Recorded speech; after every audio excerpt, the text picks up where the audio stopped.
Hi, this is Mark Harrison. I'm the Flag Retirement Chairman for the Spanish Fork Fiesta Day ceremony. We're here today to preview and watch some of the past ceremonies that we've done for the Flag Retirement ceremony. We hope that you feel that patriotism, feel that love of the flag that we've had if you'd been sitting right in the seats at the arena. Listen to the speakers. They have some great messages of patriotism and why they love this great flag and why they love this country. We hope you go away from watching this ceremony with that in your heart, that it will take forward and mean a lot to you, your family, and all that are watching it. So enjoy the presentation today, and again, thank you for the support that you've provided throughout the years. Thank you. Each year we have a special guest speaker. I know this young Master Sergeant very well.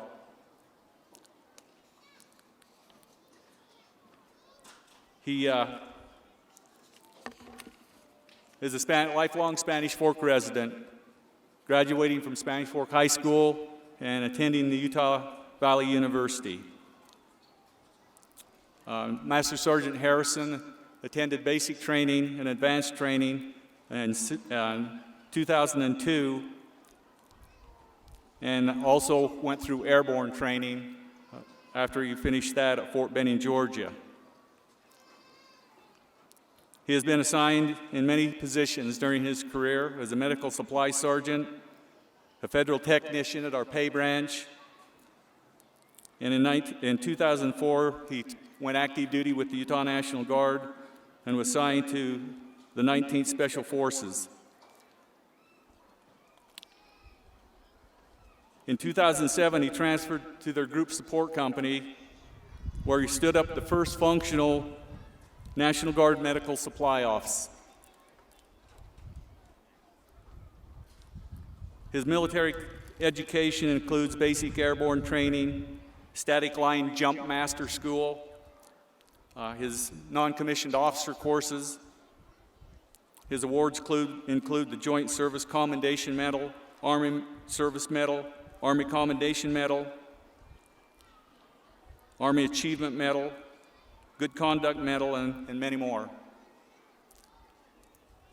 Master Sergeant Harrison recently returned from a deployment in Afghanistan. He's also been to Morocco, Nicaragua, Korea, Thailand, and the Philippines. Also, when Hurricane Katrina hit in 2004 or 5, the Utah National Guard were the first soldiers on the ground to support the citizens of Louisiana, and Kyle was there.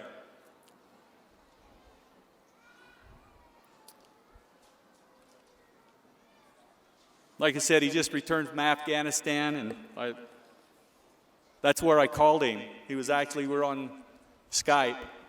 And I said, well, you need to put July 15th on your calendar. And I told him it was the flag retirement ceremony. He said he'd be there. I said, well, you're going to be sitting with me. He is married to the former Janae McGee. They reside in Spanish Fork with their 3 children, Jaylee, Jesse, and Kaysen, right over here. Ladies and gentlemen, I introduce to you Master Sergeant Kyle Harrison.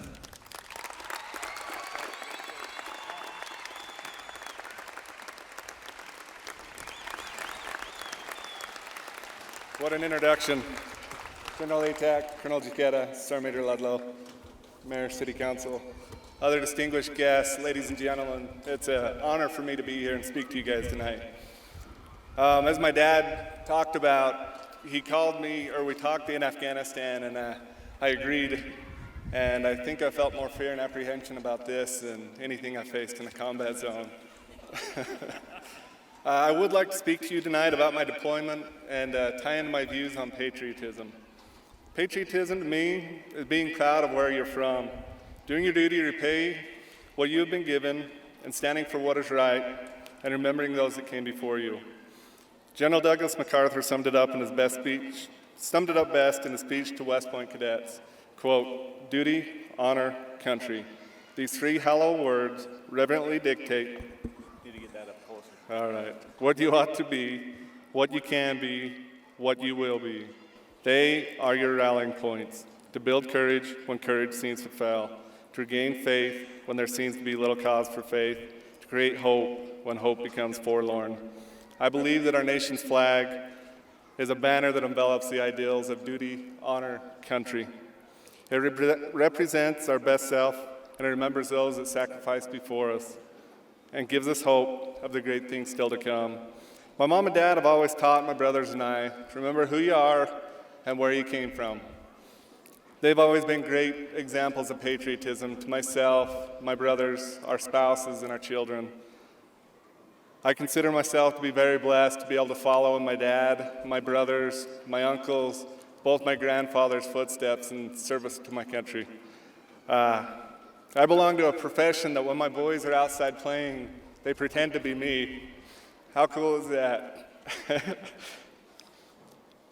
My deployment started towards the end of September last year. Myself and a few soldiers from Utah received notice that we'd possibly be deploying to Afghanistan. On October 24th, I stepped foot down in Afghanistan. Needless to say, it happened pretty quick. During that month leading up to deployment, you do a lot of self-evaluation. Am I ready? Have I trained enough? Have I got my family in good enough shape for me to leave? And I think I can answer the same as all other servicemen and women out there. It was no. This is where I had to have the faith to rely upon my fellow service members and those that were around my family at home, that they would pick up the ball and run with it where I may have fallen. Arriving in the theater for the first time is almost a surreal experience. My brain was overloaded trying to take in every detail. The surprising thing about Afghanistan is it looks a lot like Western Utah. However, the feel is totally different.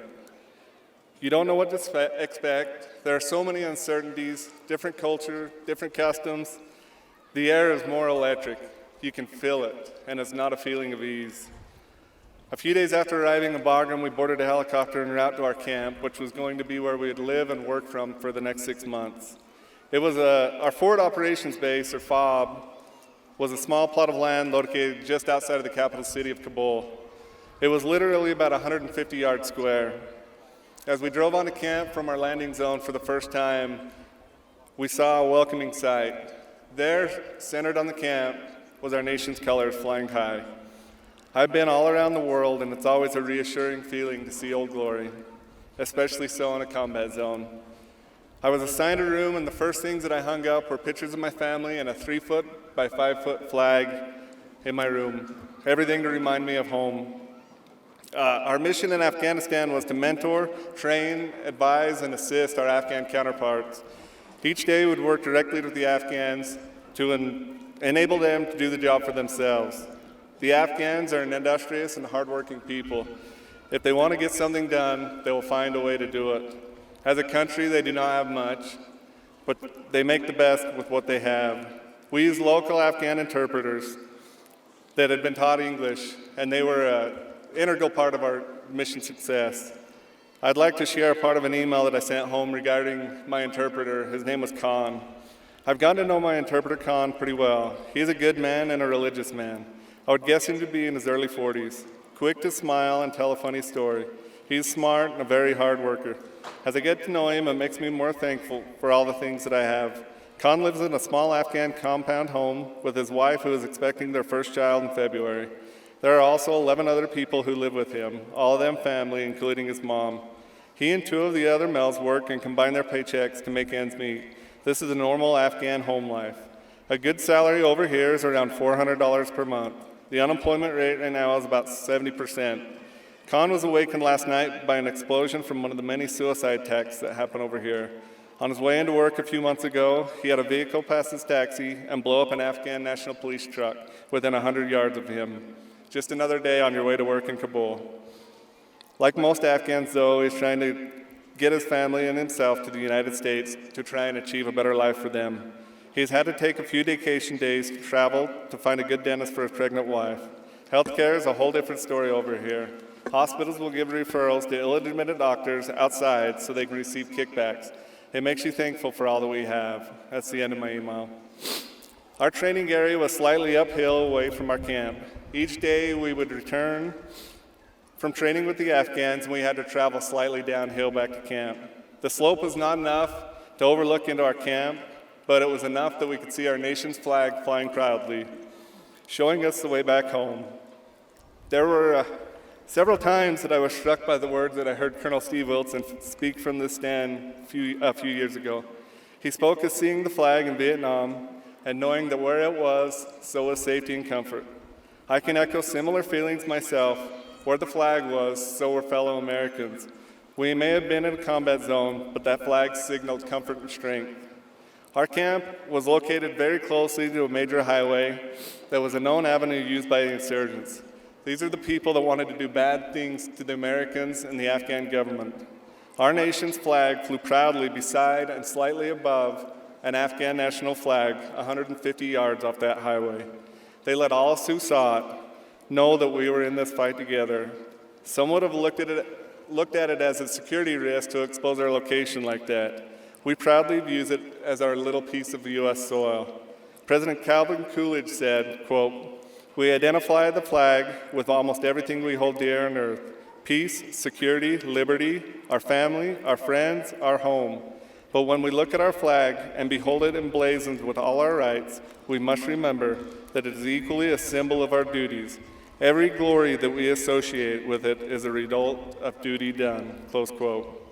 During my tour, I ensured that flag in my room was hung and flown above our camp for a day. I proudly presented this flag to my dad when I returned home with an American flag certificate. That certificate read, "This flag of the United States of America has been proudly flown in the face of the enemy over Fob Jones, Afghanistan." My dad has that flag hung in between two others that my little brother presented to him from his 2 tours in Iraq.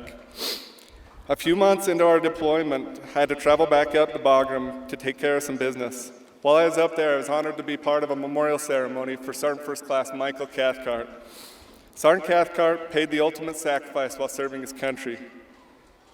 The command had set up a monument to Sergeant First Class Cathcart in front of our nation's flag flying at half-mast were his weapon and a bayonet. They were stuck in the ground between a well-worn pair of combat boots.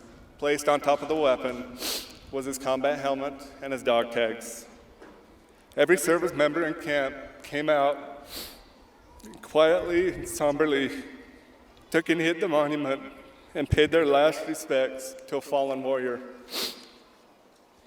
This experience reminded me of another time in my career when I was deeply touched by the outpouring support and patriotism for a fallen hero. I was selected to be a part of the ramp ceremony and the funeral procession for a local hero, Specialist Cody Taus. I drove a military ambulance with a fellow soldier in honor of Cody from the Provo Airport to Specialist Taus's house in Elk Ridge.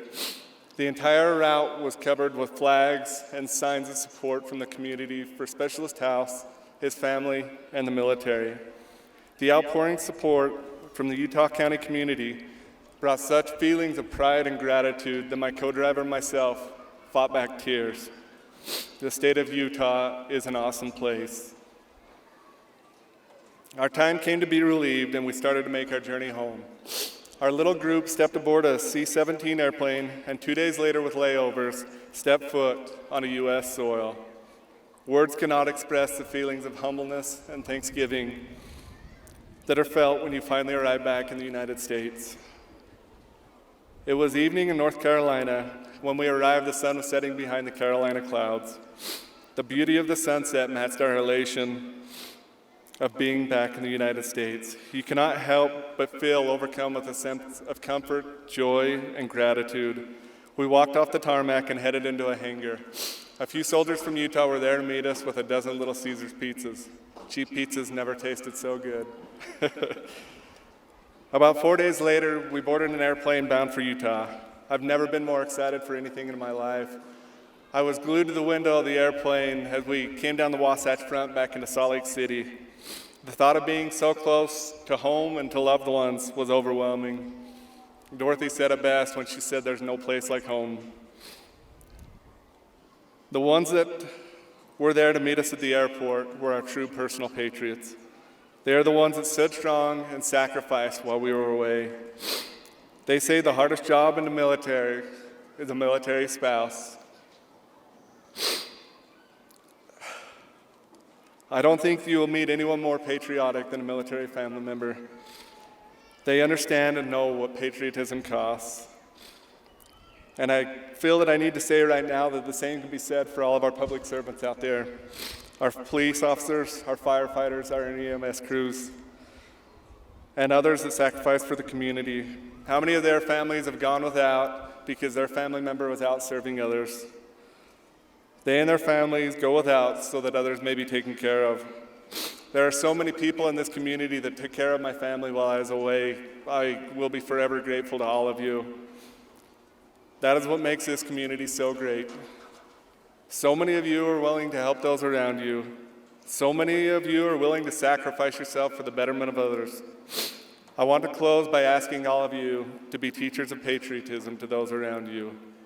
The best way that we can incorporate patriotism into our lives is with gratitude and honor. Teach others by example. Show respect for the flag and all that it holds dear to us. Honor those that came before us and respect the sacrifices that have been made on our behalf. Be willing to give of yourself and make this place better than it already is. President Reagan said, quote, "Freedom is never more than one generation away from extinction. We didn't pass it to our children in the bloodstream. It must be fought for, protected, and handed on for them to do the same. Or one day we'll spend our sunset years telling our children and our children's children what it was like once in the United States where men were free." Close quote. Thank you all for the privilege of allowing me to speak to you tonight. May God bless you all, and may God continue to bless this nation that we love, the United States of America. Thank you.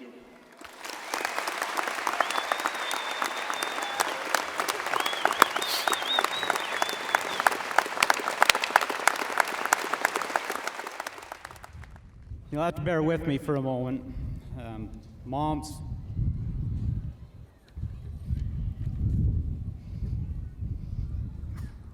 Mom's not able to make it here tonight. So I had to make sure I hit record so she could hear it. I promised her.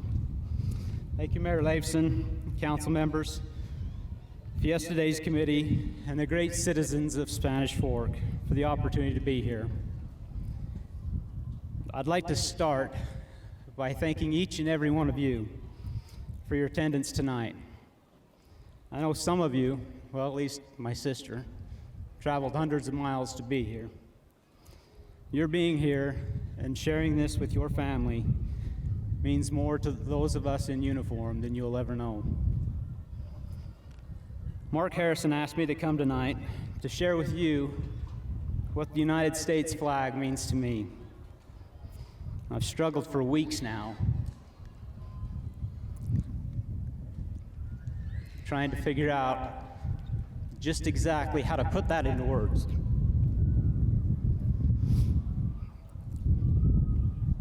Normally, before I could ever even think to begin to speak about a subject like this, I need to give you my seepage disclaimer. The struggle is real, my friends. It's simple, you see. I cry. Whenever I talk about this great country, or my family, which happens to extend beyond the normal family tree to include every man or woman who chooses to put on a uniform and stand between us and those who wish to do us harm and protect the freedoms we all hold dear. And yes, of course, our flag. I can't talk about our flag without waterworks. In fact, I don't even need to talk about it. Just watching it march by, carried by a group of scouts or service members, does me in every time. My kids have all caught on. Whenever we're at a parade, or heaven forbid, someone sings, "I'm proud to be an American," My kids instantly turned to see if the old man sprung a leak. I blame it on my upbringing. As a child, I was raised right here in Spanish Fork, like Mark said. I'm the youngest and by far the best looking of 7 children. My parents, Gordon and Joanne, who are the very portrait of great Americans, at least in my eyes, taught me the importance of service and hard work at a very young age. My mother cared for every elderly person in our neighborhood. My dad and his dad before him served in the military and set for me the example of serving this great nation. They both taught me that when sitting in front of the thread shed on Main Street watching the Fiesta Days parade, to stand quietly with my hand over my heart as the flag marched past. I attended the old Reese Elementary on the corner of 2nd East and 4th North, where my teachers taught me to pledge the allegiance to the flag of the United States of America each and every day. And once a year, we always did a patriotic program where we sang "You're a Grand Old Flag," "Yankee Doodle Dandy," and the Star-Spangled Banner, just to name a few. When I did wrong, I was punished. When I did right, I got to go to recess. As I recall, though, I must have been sick a lot. I recall spending a lot more time in the classroom than on the playground. After graduating high school, I wasn't quite sure what to do with my life. My much, much older sister, Jan, felt I needed a push and some direction. So she talked to a friend who knew a guy who introduced me to Mark Harrison, someone who set my life on a track I am forever grateful for. Mark was working as a recruiter for the Utah Army National Guard at the time. He came over to my house to try and convince my mother to let me join the military. It was a long, difficult battle, but she begrudgingly agreed and let me enlist. My mom hasn't stopped worrying for the past 28 years. I'm positive that she has yet to forgive Jan for instigating this whole thing. Don't worry, Mom, though. At least that worry will be over in the next month. My older brother, Rod, may be known to some of you that have been around a while. Steve knows him. Rod began his career as a police officer in Payson before coming to Spanish Fork Police Department, and then on to Park City, where he retired. As a kid, I followed Rod everywhere, from Grandma's house to the other grandmas and all around the neighborhood, mowing lawns and helping out. I looked up to Rod so much that 23 years ago, I followed his example, became a police officer. With both careers, I took an oath to defend this great nation, its flag, its Constitution, and the laws of the great state of Utah. I didn't pick either job because I wanted fame or glory, and it certainly wasn't for the money. I did it because of the way I had been raised, to help others and to give service to those in need. I thoroughly enjoyed both of these careers, and I wouldn't change a single thing. Every time I put on either one of these two uniforms, I know I'm doing something that others simply can't or don't want to do.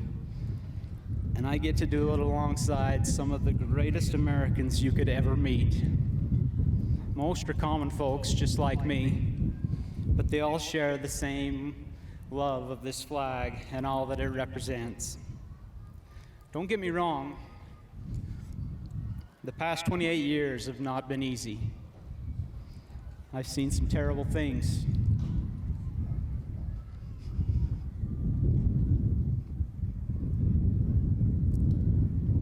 I've buried far too many friends who left this earth much too young, with families who were then left to go it alone. I've seen people at their very worst, but I've also seen more of them at their best.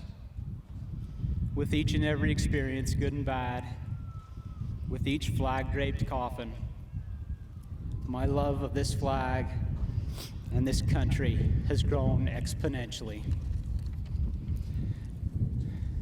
One such experience was a few years back. I had the honor, along with Chaplain Clayson over here, of escorting an elite group of great Americans, all World War II veterans, back to Washington, D.C. to visit their memorial.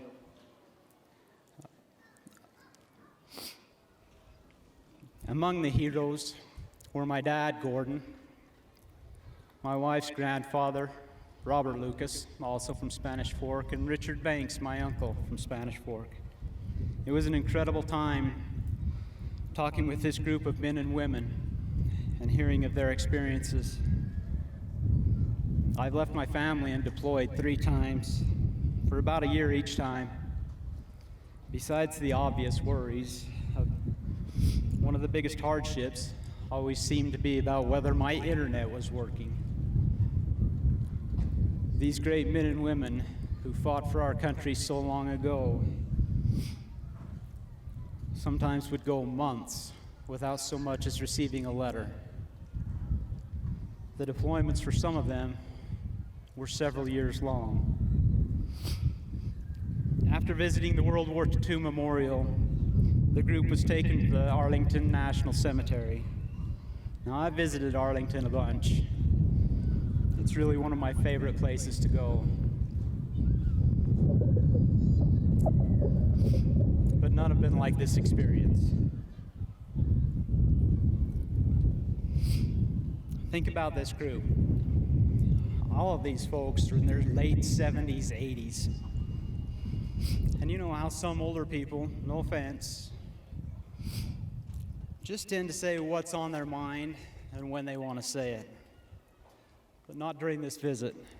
We sat in a cold, drizzling rain at the tomb of the unknown soldier, watching the changing of the guard. I remember feeling so humbled to be there with this group as I reflected back on the stories that they had shared of the buddies they'd lost. And except for the taps on the guard's shoes, you could have heard a pin drop. Just talking about it now still gives me chills. On Flag Day earlier this year, I was asked to take part in another flag retirement. This one was much smaller than tonight's, just a few scouts from my neighborhood. But as I watched those young men and the care they took as they handled our flag and the reverent way in which they retired it, I felt all those same feelings that I had felt at Arlington. And I knew I was again in the presence of some amazing people. I shared the words to a song that night that sums up how I feel about Old Glory and this country of ours. They've both been through a whole lot lately. But in my heart, I know both can take it and come back stronger. I'd like to share the words with you tonight. The song is Ragged Old Flag by Johnny Cash. I walked through a country courthouse square. On an old park bench, an old man was sitting there. I said, "Your old courthouse is kind of run down." He said, "Nah, it'll do for our little town." I said, "Your old flagpole has leaned a bit, and that's a ragged old flag you got hanging on it." He said, "Have a seat," and I sat down. "Is this the first time you've been to our little town?" I said, I think it is. He said, I don't like to brag, but we're kind of proud of that ragged old flag. You see, we got a hole in that flag there when Washington took it across the Delaware. And it got powder burned the night that Francis Scott Key sat watching it, writing, "Okay, oh, can you see?" It got a rip in New Orleans with Packingham and Jackson tugging at its seams. It almost fell at the Alamo beside the Texas flag, but she waved on through. She got cut with a sword in Chancellorsville, and she got cut again at Shiloh Hill. There was Robert E. Lee, Beauregard, and Bragg, and the south wind blew hard on that ragged old flag. On Flanders Field in World War I, she got a big hole from a Bertha gun. She turned blood red in World War II. She hung limp and low a time or two. She was in Korea and Vietnam. She went where she was sent by her Uncle Sam. She waved from our ships upon the briny foam, and now they've about quit waving back here at home. In her own good land, here she's been abused. She's been burned, dishonored, denied, and refused. And the government for which she stands has been scandalized throughout the land.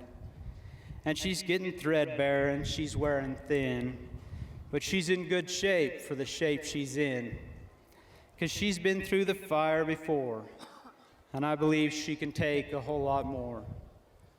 So we raise her up every morning, and we bring her down slow every night.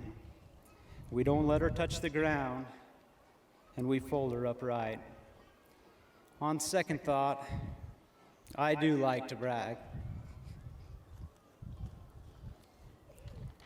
because I'm mighty proud of that ragged old flag. In closing, and still searching for those words, maybe, just maybe, my tears say what my words cannot about what our flag means to me. Thank you, and God bless.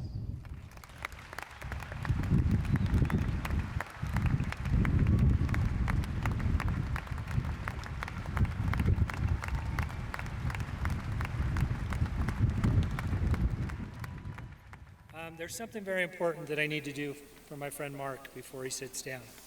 As Mr. Davies mentioned, Mark has been involved with this project for 19 years, devoting many, many hours to this event to turn it into what it is today.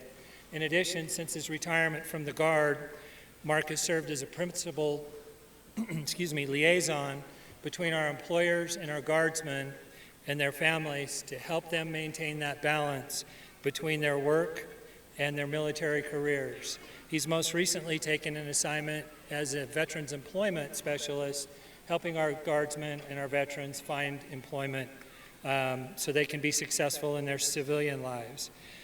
With that, we felt it was appropriate on behalf of the Veterans Advisory Committee to recognize Mark with a gift tonight. Mark, this is a flag that was flown over the Utah State Capitol on July 4th of this year. And with this is a certificate I'd like to read real quickly. State of Utah Certificate of Authenticity. This certificate certifies the authenticity that this flag, serial number 2186, was flown over the Utah State Capitol building on this 4th day of July, 2017. This United States flag is presented to Mark Harrison in recognition of your patriotism and service to the state of Utah. Signed, Gary R. Herbert, Governor, Spencer J. Cox, Lieutenant Governor. Mark, thank you, my friend. Love you, brother.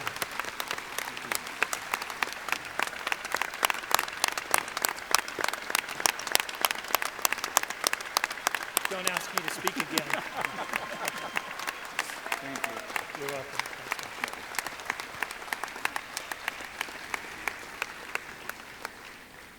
It's hard to find a greater man And when he asked me to speak tonight, I racked my brain for days wondering what I wanted to say, because I know with the exception of my family and maybe our friend Kim Watts, no one else came to hear me speak tonight. Patriotic events like this, and even the flag itself, mean so many different things to different people, and that in and of itself makes it difficult to give a speech at an event like this. I think most of us would agree that the flag of the United States is a symbol of our nation's strength and identifies us as Americans. It is the umbrella which represents every underlying aspect of what makes our country great. There is a lot of symbology in our beautiful flag. The 13 horizontal stripes, 7 red, alternating with 6 white, representing the original 13 colonies, and the stars representing the 50 states of the Union. The colors of the flag are symbolic as well. Red symbolizing the hardiness and valor, white symbolizes purity and innocence, and blue represents vigilance, perseverance, and justice. Justice. If you think about it, our beautiful flag actually takes on a different context or meaning wherever it is displayed. Public buildings, private homes, sporting events, caskets, or even the moon. The American flag stands for our Constitution, our basic freedoms as Americans, the unity of our people, the diversity of our nation, the triumph of our accomplishments, and even the right to protest or improperly burn it. To me, our flag represents the thousands of our sons and daughters, my brothers in arms. Well, I got that far and started to choke up already, because I looked at these men and women over here in the bleachers, the members of the Legion, the VFW, and the DAV, and everything that they have done to serve our country. These folks throughout the history of this great nation have even died to preserve and protect its meaning. It also quietly represents the service and significant personal sacrifices these great people have made and continue to make as they protect our rights and freedoms in their service around the world. Not many people realize this, but as we stand here today, enjoying our sodas, our popcorn, and everything else, hundreds of our fellow Utahns, our neighbors, our friends, our family members are deployed around the world, many in direct contact with our enemies, doing what their country has asked them to do, even if it means making the ultimate sacrifice. If you would indulge me, I'd like to take a minute and recognize some people that we didn't recognize earlier. I would like to start with the greatest generation.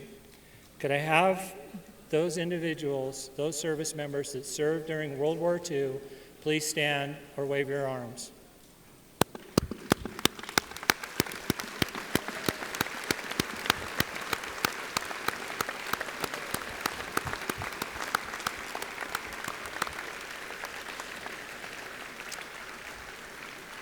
How about those that served during the Korean conflict?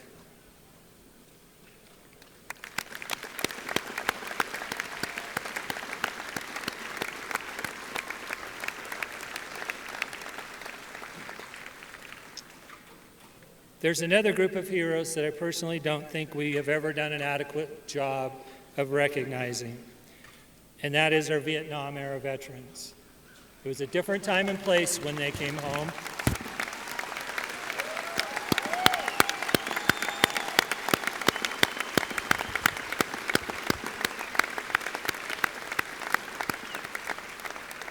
Ladies and gentlemen, thank you for your service.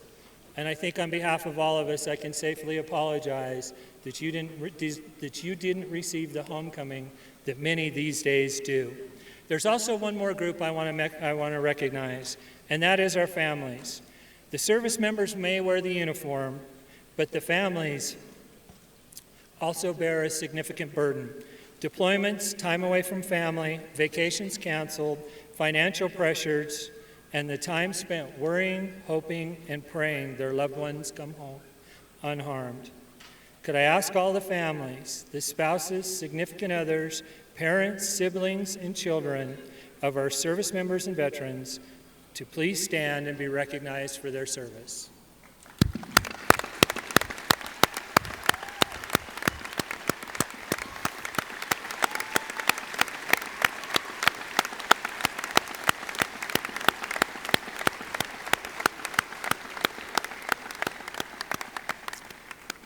Thank you, families. We couldn't do it without you.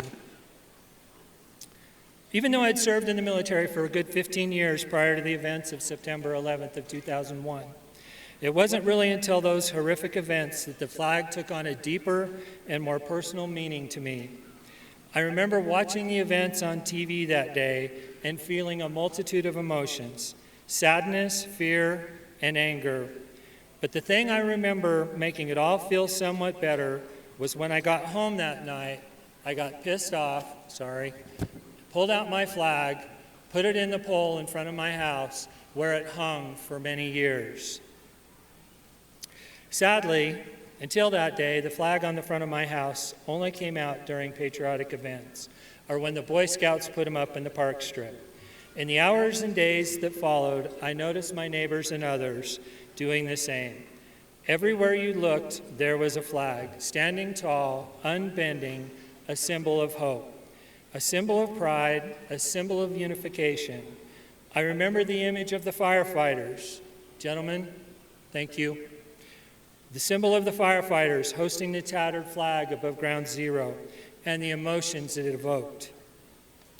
I felt those same emotions again the following February when I had the privilege of watching that flag be brought into Rice-Eccles Stadium during the opening ceremonies of the Olympics. Being in that stadium, seeing that flag, hearing the Mormon Tabernacle Choir sing the national anthem was a memory I shall never forget. Why? Because our flag united us. As the Pledge of Allegiance so eloquently states, we stood as one nation under God, indivisible, with liberty and justice for all. For it didn't matter your race, sex, creed, religion, nationality, sexual orientation, skin color, or political affiliation. We were Americans, proud, angry, and united, and above all, we were one. Unfortunately, I think since that time we've lost a little bit of that. And I ran across an essay as I was preparing for this. This was written by a young girl about 8 years old. And I want to read just the last portion of the essay. She says, "I'm older now. My interests, faith, and knowledge in politics have changed since that fateful day 9 years ago. I understand why the planes were hijacked. I understand why people were praying and putting up flags everywhere. I now understand what the flag means. What I don't understand is what changed since then. Now everyone is more interested in who's going to be the next idol or what celebrities are doing with their hair than what is happening in parts of our country. The renewed faith everyone seemingly wore after that fateful September day appears to be taken off and shoved in a drawer.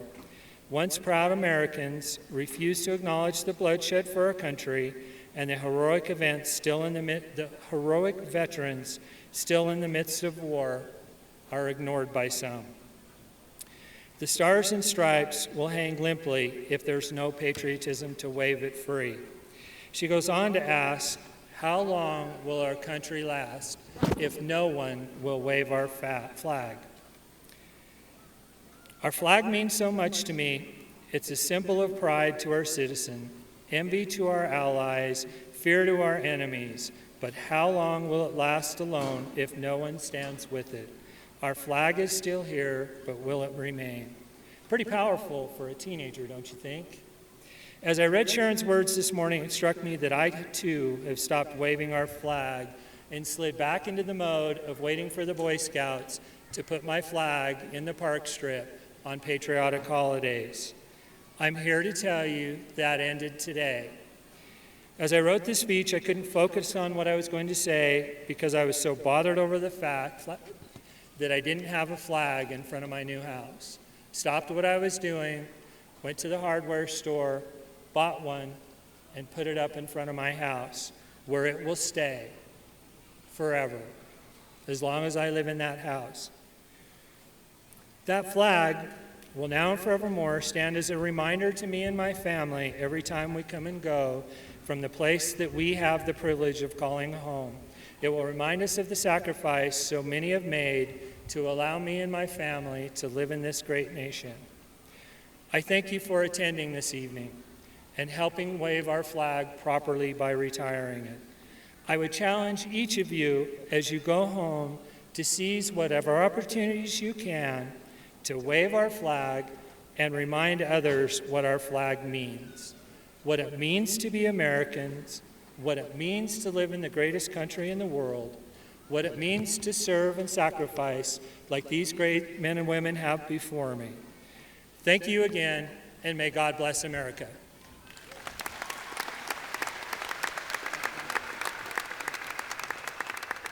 Ladies and gentlemen, city officials, first responders, and fellow veterans, it is an honor to stand before you this evening as we pay tribute to our beautiful flag and everything it represents. I want to thank Mark, the committee, the City of Spanish Fork for this ongoing event. It truly is an important anchor for the community. My time in uniform all circles back to Mark Harrison. In a few weeks, it will have been 30 years since our first conversation. At the time, all the thought I put into this decision was the field artillery sounds like a lot of fun, and those boots look really cool. His boots were more shiny than any pair of shoes I'd ever worn to church. After 30 years, my commitment runs a little bit deeper than the boots now. Let me just say that beyond my time as a soldier in Charlie Battery, I have very deep personal and family roots here in Spanish Fork. I really do feel like an adopted son, even though I was born and raised over in Payson. I love this city.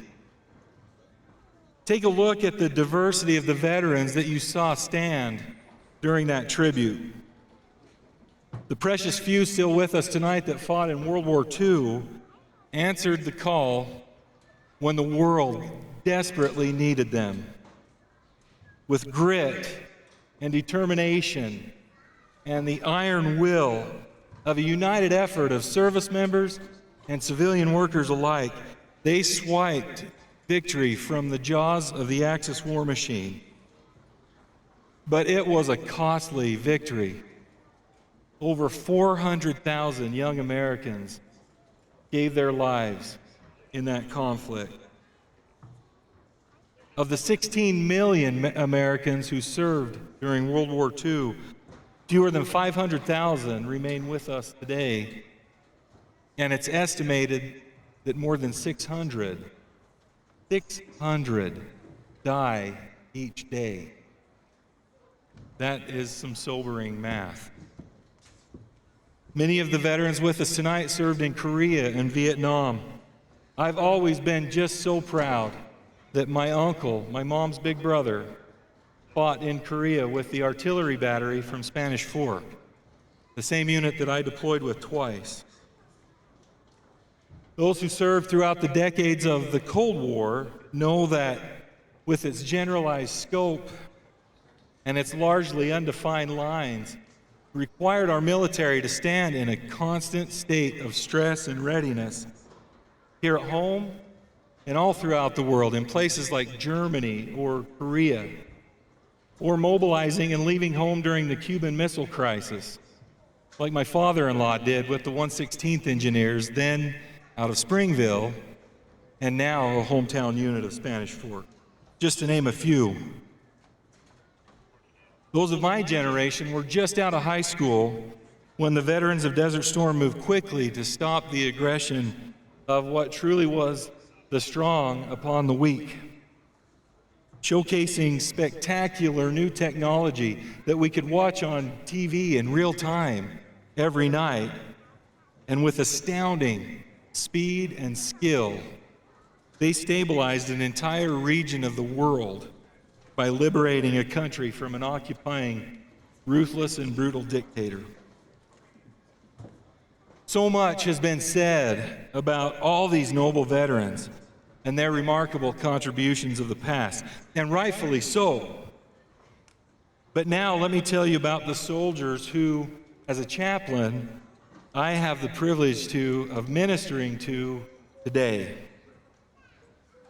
Who among us could ever forget where we were and what we were doing on September 11th, 2001, when we were viciously and mercilessly attacked on our home soil. For many of us and our families, the very courses of our lives were altered forever. Of the recruits who are now at boot camp right now this summer, many of them were not even born when those events took place. Those who were only 10 years old or so at the time are the warriors who have been doing the heavy lifting over the past several years, fighting and dying to provide the gift of freedom for people they have never met. After nearly 2 decades of war, with fighting as a constant for their entire lives, these young men and women have volunteered to serve, knowing full well the consequences of that decision. That's why I love them so much. While many of their peers are buying into what the so-called experts tell them they should think, these young men and women are sweating and bleeding to protect people they will never know. While others of their generation are hanging out, criticizing, or protesting, these young people are contributing to the bedrock of humanity. While popular culture tends to focus on the negative, while civility has vanished from our public discourse, as evidenced by many of our online conversations or posts or comments, while statesmanship seems to be a lost art and our legislative process has been reduced to what seems to be nothing more than partisan bickering, party before principle gridlock, and even name-calling. It's young people like these that you see in uniform tonight that are acting like the adults in the room. Well, there's so many who rush to blame America first, but do little else besides sit back and enjoy the warmth of the blanket of freedom that starts here and flows throughout most of the rest of the world. These young warriors who I love have given themselves to something bigger.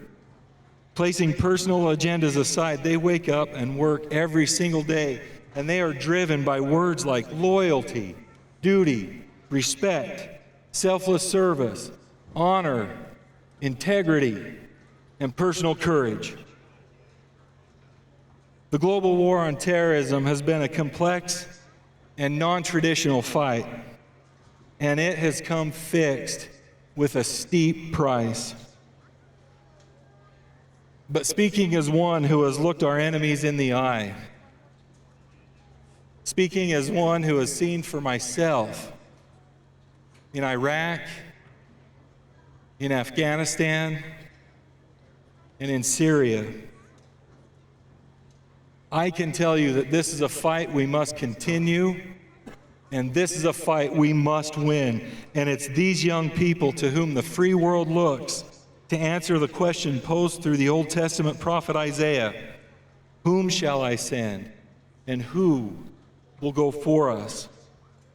And in doing it, these young people hear gunshots and they run towards him. They've answered that call saying, "Here I am, send me." They've answered with their willingness to swear an oath, pick up a weapon, and take their place on the wall.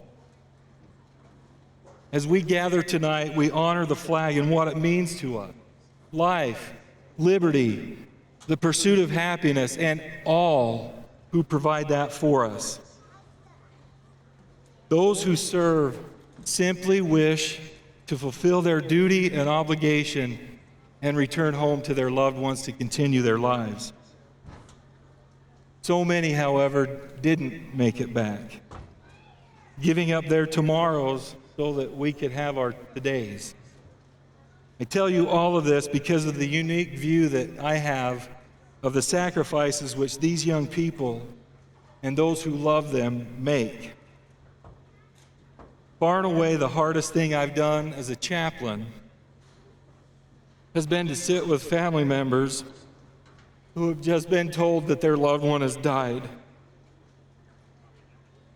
There's no adequate training or preparation to be with a widow or a parent or young children in those first awful hours. It's always gut-wrenching, and it never becomes easy. Those who have died in the service of others have offered a blood sacrifice upon what President Lincoln called the altar of freedom. While statistically very few will be asked to make that sacrifice, all citizens of this great nation can serve others. Everybody. Dr. Martin Luther King once said, "Everybody can be great because everybody can serve."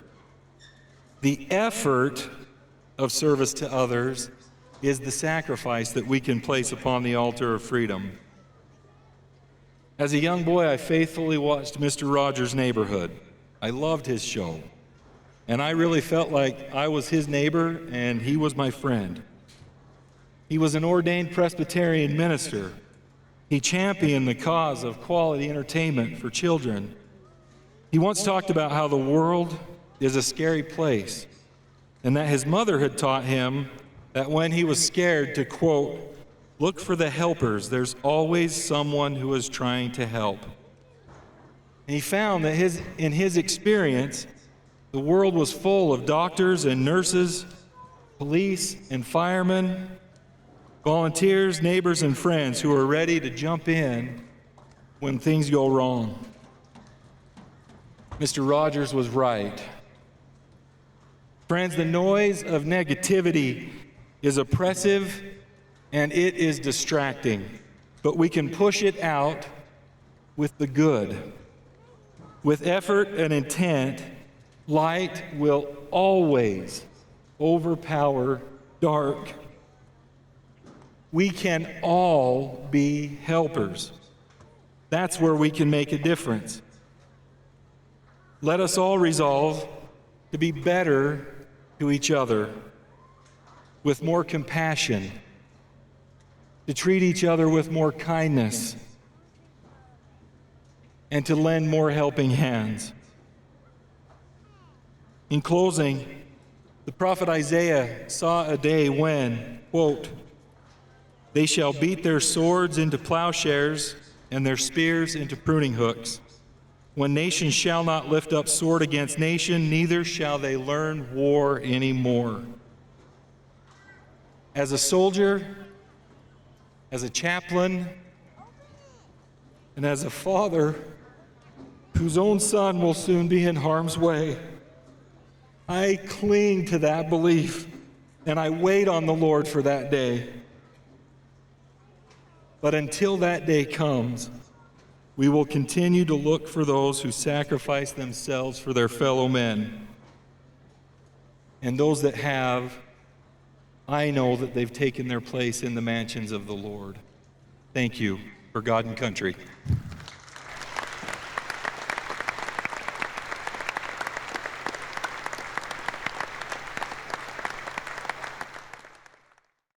Ladies and gentlemen, boys and girls, you're about to witness a ceremony which will live forever in your memories. For before your very eyes, you will see the flag of the United States of America consumed by the flames of our campfire. Your initial reaction may be one of revulsion, the result of recent incidents well covered by the media, whereby radical dissidents as well as avowed enemies of the United States have set fire to Old Glory and dragged and kicked it through gutters across the world. This, to all true patriots, is a reprehensible act. Some have recommended that flag burning be outlawed. However, the Congress of the United States in 1942 decreed that the flag, when it is in such a condition that it is no longer a fitting emblem for display, should be destroyed in a dignified way, preferably by burning. Those who have seen the Stars and Stripes disappear in flames in a setting such as this will never forget the sight. June 14th of each year has been set aside as Flag Day, commemorating the date in 1777 when the Continental Congress, recognizing the banner stitched together by the loving hands of Betsy Ross, resolved that the flag of the United States be 13 stripes of alternate red and white, that the Union be 13 stars, white in a blue field representing a new constellation. These words, like scintillating stars in the heavens, proclaim to humanity the birth of the first nation on earth dedicated to the personal and religious liberty of mankind. The strength and fortitude, love and loyalty of the American people have been woven into the colors of red, white, and blue. The blue of the Union represents justice, like the eternal blue of the star-filled heavens. The white is for purity, cleanliness of purpose, of word and deed. The red is the red lifeblood of brave men and women ready to die or to worthily live for their country.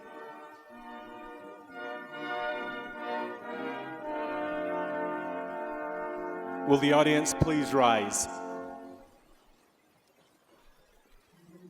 I am Old Glory. For more than 10 score years, I have been the banner of hope and freedom for generation after generation of Americans. Born amid the first flames of America's fight for freedom, I am the symbol of a country that has grown from a little group of 13 colonies to a united nation of 50 sovereign states. Planted firmly on the high pinnacle of American faith, my gently fluttering folds have proved an inspiration to untold millions. Men and women have followed me into battle with unwavering courage. They've looked upon me as a symbol of national unity. They've prayed that they and their fellow citizens might continue to enjoy the life, liberty, and the pursuit of happiness which have been granted to every American as the heritage of free men.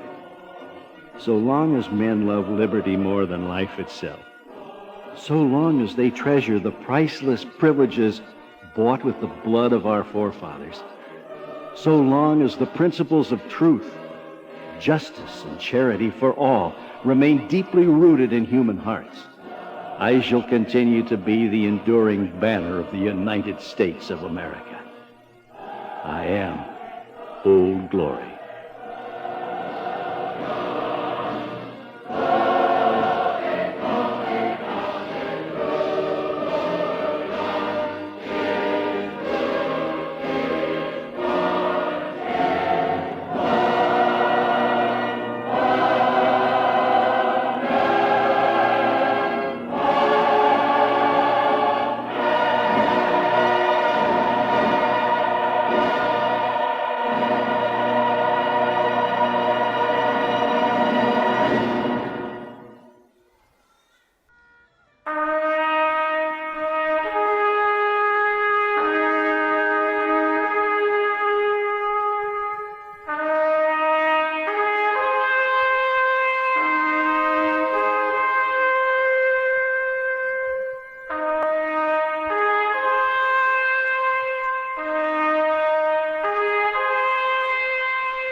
We'll now pay a short moment of silence in respect of those who have paid the ultimate price for this great flag of the United States.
Thank you, ladies and gentlemen. Would you please remain standing and follow me in the Pledge of Allegiance? I pledge allegiance to the flag of the United States of America and to the republic for which it stands, one nation, under God, indivisible, with liberty and justice for all. I have a little story I usually end with each year, just to remind us of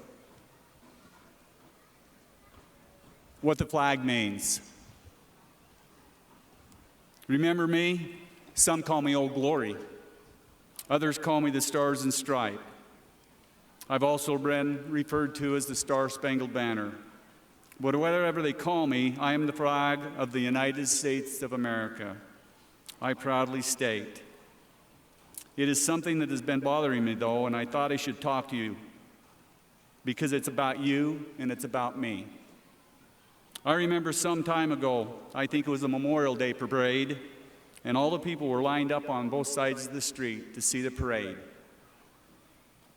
The town band led the parade, and as naturally, there was the flag of the United States of America. When your daddy saw it coming, waving in the breeze, he immediately stood up and saluted the flag. There I was, right next to him, saluting right along with him. Remember? And yes, I remember you, standing there straight as a little soldier, just like your daddy. You didn't have a hat on, but you gave the correct salute. They taught me in school to place your hand over your heart. Oh, I was very proud that day it came down the street.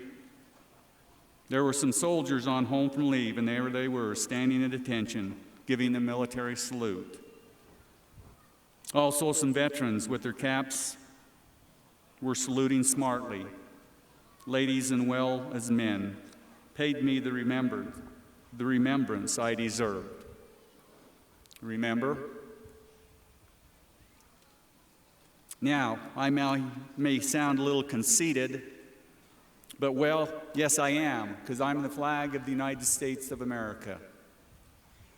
More than one aggressive nation has tried to haul me down, but they've felt the fury of this freedom-living country. Remember? Many of you defended this flag overseas. Thank you. What's happened? I'm still the same old flag. I'm a little bit older since you were a little boy. I've had more blood shed since that Memorial Day long ago.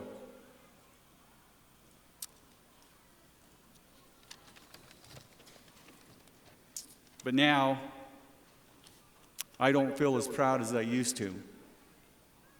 When I come down your street, you just stand there with your hands in your pockets and give me a little glance as I pass by. When I think of all the places I've been throughout the world, defending the freedoms that we enjoy, I wonder what's happened. I'm the same old flag. It's not a sin to be a patriot. Have you forgotten what I stand for?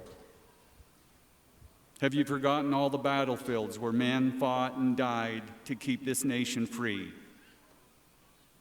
When you salute me, you're actually saluting them. Take a look the next time I come down the street. Look at the honor rolls of those individuals who will never come home. Some of them were your friends. Some of them were your relatives. That's who you're saluting when you revere me.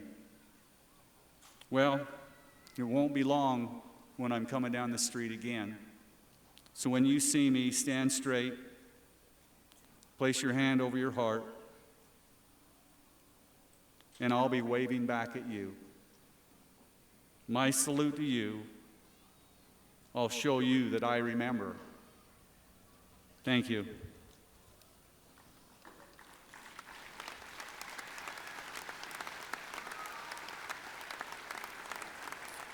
We want to thank so many people who have helped make this flag retirement a success.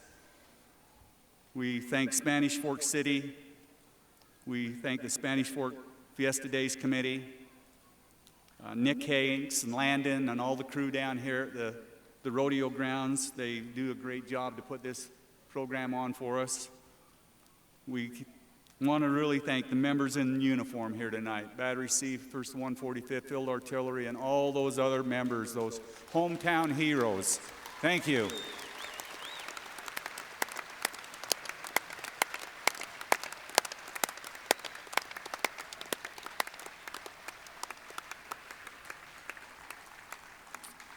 I want to also thank Paul Swenson at Colonial Flag, the disabled American veterans who, many of these flags were collected from out the community and throughout the county this night, Sunrock for providing the sand, Macy's for the big flag that we retired first, and Barlow's Wood Finishing. Thank you for being here all these many years.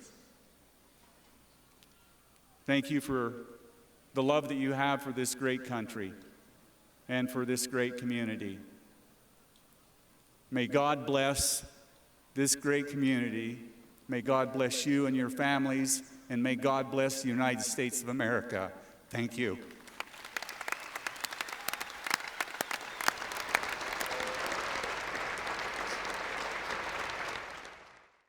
We hope you've enjoyed watching our virtual flag retirement ceremony for Fiesta Days.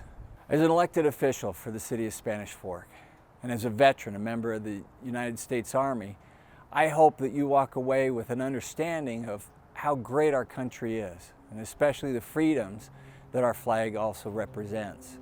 It's wonderful to be able to live in a land and in a city where we have the opportunity to be able to reflect on those freedoms, to be able to do what we want, to follow any career path, to have any choice in sports, in vocations, and even simply whether we want to go outside after midnight.